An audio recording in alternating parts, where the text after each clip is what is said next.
You know, that's the polyester pajama wearing Batman of yesteryear. Right. So I remember seeing this movie on TV where Batman was climbing up a rope ladder into a helicopter. And out of the waters came a great white shark ready to devour Batman. However, just that morning, Batman happened to pack onto his handy-dandy, rusty-trusty bat belt a can of... Very close, some of you. Bat shark repellent. Yes. You got it? Bat shark repellent? Yes. Very good.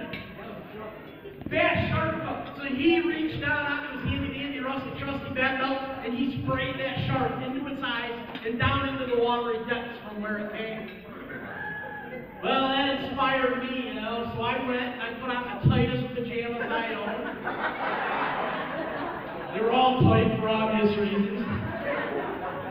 I went to my dad's closet and I pulled out a shirt and I tied it around my neck. That was my cape.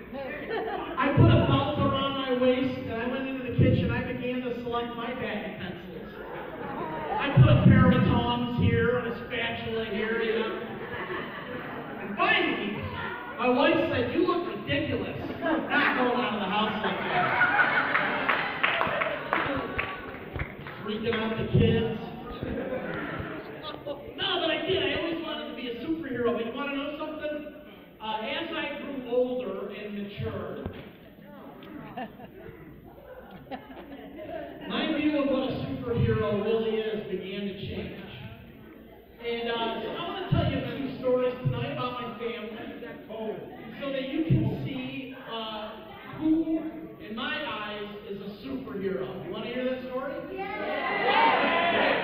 Well, first of all, I became a new dad a few years ago. Yay! I'm a horrible father, so you shouldn't encourage me like that. But in order to do that, my wife and I, we flew all the way to China to adopt a little boy. Yeah. Wow. Yeah. And I learned a couple of things when I first stepped off that plane in China. The first thing I learned was that I was the fattest guy in all of China. She's tall and thin and pretty, you know. Together we must look like the number 10 roaming around the countryside.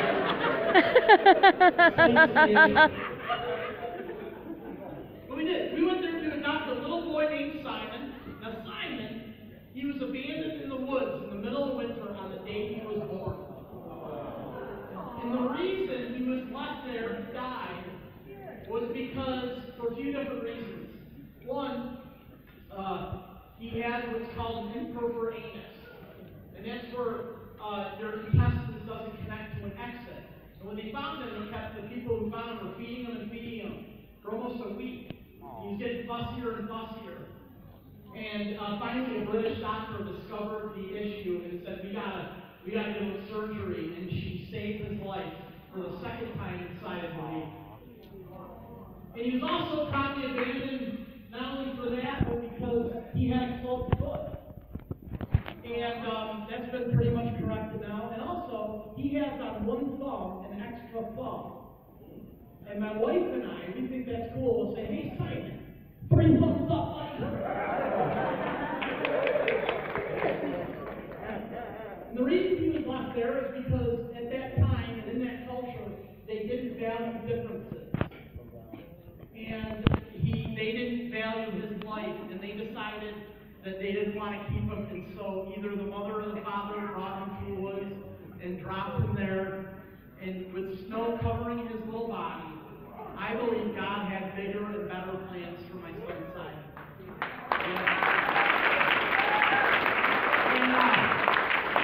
And here's the other cool thing, is that my son Simon, we've been told, is the first child adopted out of China to the U.S. who has Down syndrome. Yes. And anybody here have Down syndrome, by the way? Do you have any self-evidence of Down syndrome? Yes, all right. How about you? Very good. Well, listen to this. This was pretty special to me. Of all the people on the planet that got matched with my son Simon to adopt, it was very special to me because I happened to grow up with 4 brothers and sisters who have Down syndrome. 3 of them were adopted. And I'm going to tell you that story in a couple minutes. And so we brought Simon home, and my whole world changed. I never knew how much life would change when I became a parent, you know. I had to change diapers for the first time. Anybody ever done that? That's a horror show. Not me. And my wife's great at it. She is great at it. And I learned awesome things about my wife. For instance, my wife, she is like the David Copperfield of the wet wipes. She can clean up an entire mess with one wet wipe. It takes me 64 wet wipes to clean up my son.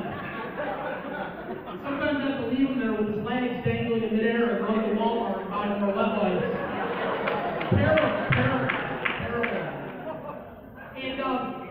And my son, he's amazing. He's just amazing. One time I put him on the potty, and I don't know how he did it, but he was able to pee and hit our shower curtain. Amazing. And I don't know how he did it because I have tried and I cannot hit that shower curtain. It's gifted, I'm telling you. And I did. I toured the country for years with this rock band, and I used to have high hopes and dreams, you know. I used to dream that maybe one day we would write that one hit song that would help change the world. You know, or maybe we'd get to open for a super group like U2 or something like that one day. And now, I find myself writing songs like this. There's a party on potty and poopy and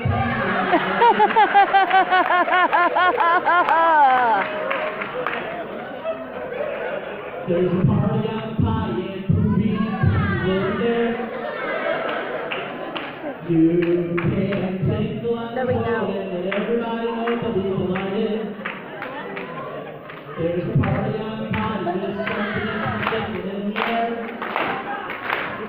Everybody! You guys were weird. Our whole life changed, and I learned something about kids that was really amazing to me. I learned something when I became a dad, and my little son Simon, who had that wonderful X chromosome. I learned that no matter how gross my son can be sometimes, no matter how disobedient my son can be sometimes, that there never, ever, ever has been one part of me, ever, in all my being, that has ever loved him any less. And this was an incredible lesson for me to learn, because I thought, wow, what if there's a God in heaven, what if that's how he looks at me? I believe there is. What if there's nothing I can do to make God love me any less than he does right now? Nothing. What if there's nothing I can do to make God love me any more than he does right now? What a beautiful lesson for me to learn from my little son Simon. And everything did really radically change. And about a year later, my wife, she was on the internet, and she was looking at the waiting child list for children around the world. And she discovered that in China, they were just starting to become comfortable with allowing children who had differences like Down syndrome out of the country. They didn't understand it.